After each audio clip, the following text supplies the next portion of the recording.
Magandang araw mga kaibigan. Bigyan natin ng reaction opinion itong post ni Grace Locsin.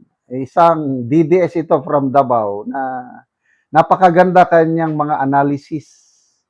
Sinamaris niya yung nangyari kahapon, the 8 presentation ni Matibag at ang cross-examination ni Attorney Binluan. Ito, Matibag, much awaited pasabog exploded in the prosecution's face. May pasabog daw sila, kailangan ang nasabugan sila mismo sa mukha nila. A day full of failed expectation for day 8 of the impeachment hearing, NBI Director Matibag, testimony was said to be explosive according to prosecution. That they even drop 6 witnesses because the director is going to put a nail in the coffin. Ika nga. My husband and I were in the gym when the hearing started, and I saw that it's the lead prosecutor who handled the examination. So all the more we got excited. Ako rin, nabigla ko, Luistro ha? Kasi dati-dati mga private prosecutor. Ito ngayon, Luistro dahil pasabog daw eh. But to our dismay, it was a complete failed expectation. Attorney Luistro knew she messed up big time. Her face showed this like a billboard at the end of her examination. While the prosecution tries to paint a picture that the grave threat runs in the family by getting video clips of Mayor Basti and BP Inday. Pinapalabas nila parang conspiracy, parang pinagplanuhan na ng pamilya Duterte na ipagurgor ang first family. Yan ang pinapakita nila eh. The questioning was weak. Super long in introduction that the presiding officer keeps reminding to finish up. They presented an evidence without notarization. Ang kapal yung ebidensya, tapos walang perma. Ano ba yan? ICC daw yon na document. Sabi naman ng presiding officer, we are not the ICC, we are the impeachment court. Kapag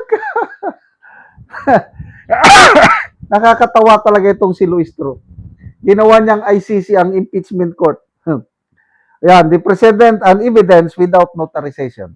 Narratives are more speculations that it traveled to Davao going to Hague. Di ba, ang press conference nangyari sa Quezon City ba yun? Ngayon, ang i-present nila, video nasa Davao ni Mayor Basti, tapos dokumento ng ICC. Drama. Grabe. Younger lawyers could have done better. What happened, Attorney Gerville? Your arguments are more like a fantasy.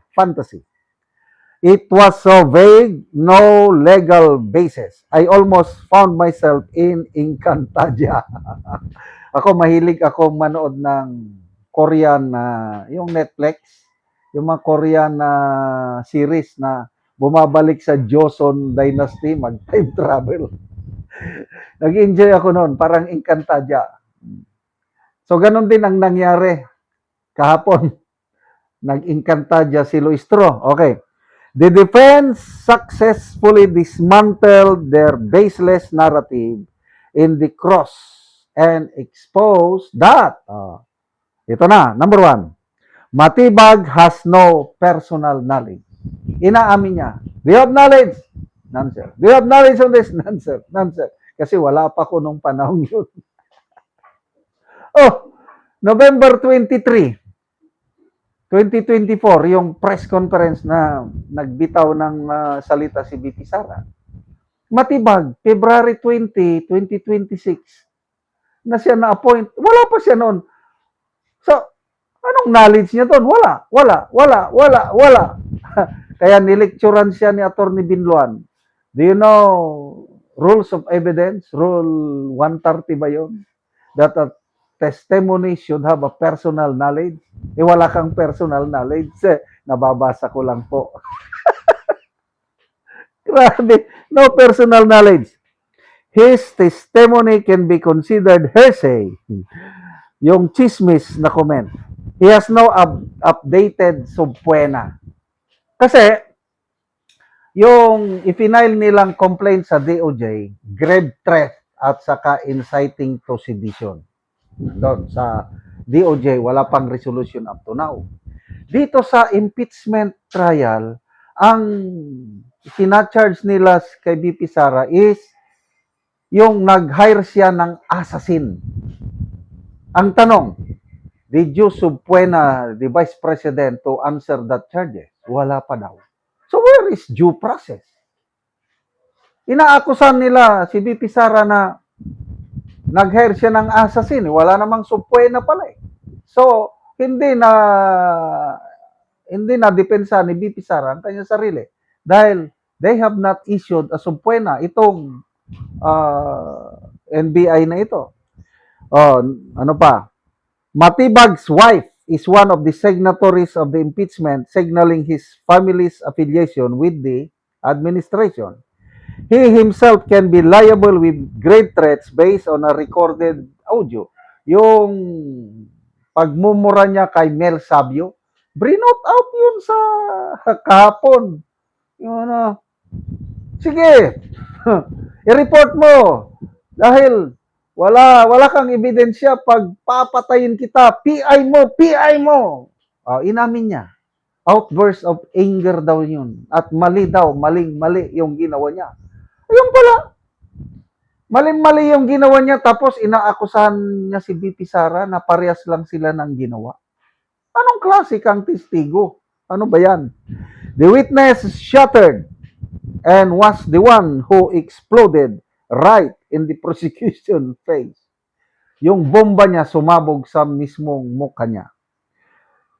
This all the more prove that prosecution is but padrama effect lang and can be using the impeachment to take the BP out of 2028 while entertain us away from recognizing the devastations and corruptions happening in our country.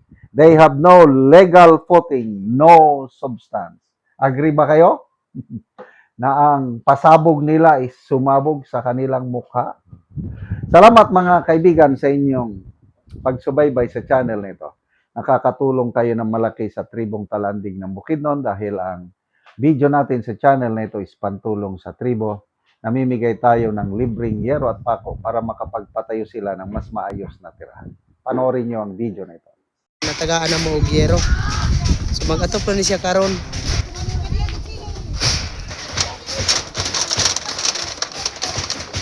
So mao na ni ang iyang atupan karon ni Kuya sa natagaan na mo og yero.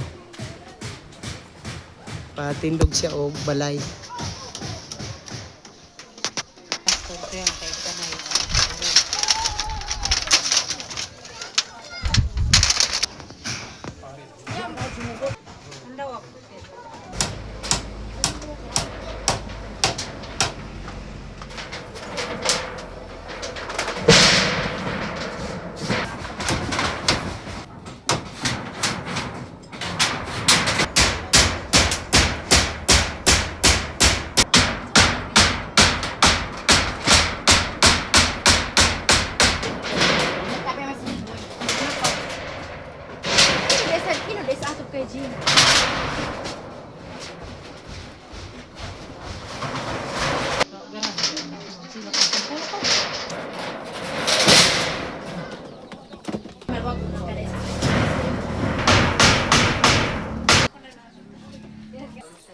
O karon humanag yun sa pag-atop ang among gihatag nga hero sumo na ni.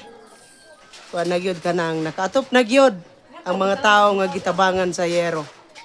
So dili na gyud sila ulanan ani. Sa Ginoo ug sa nagtabang sa sin nga dili na may maulanan kay nailisda na among sin nga buslot sa bag-o. So dako kayo mong pagpasalamat sa labaw makagagahom. O sa naghatag sa sin. Dili pagid may kapalit sa sin tungod kay wala ni kwarta nga ikapalit ug wala nagtabang sa sin dili pa gyud may makaatop. Oo, so salamat kayo. Salamat kayo.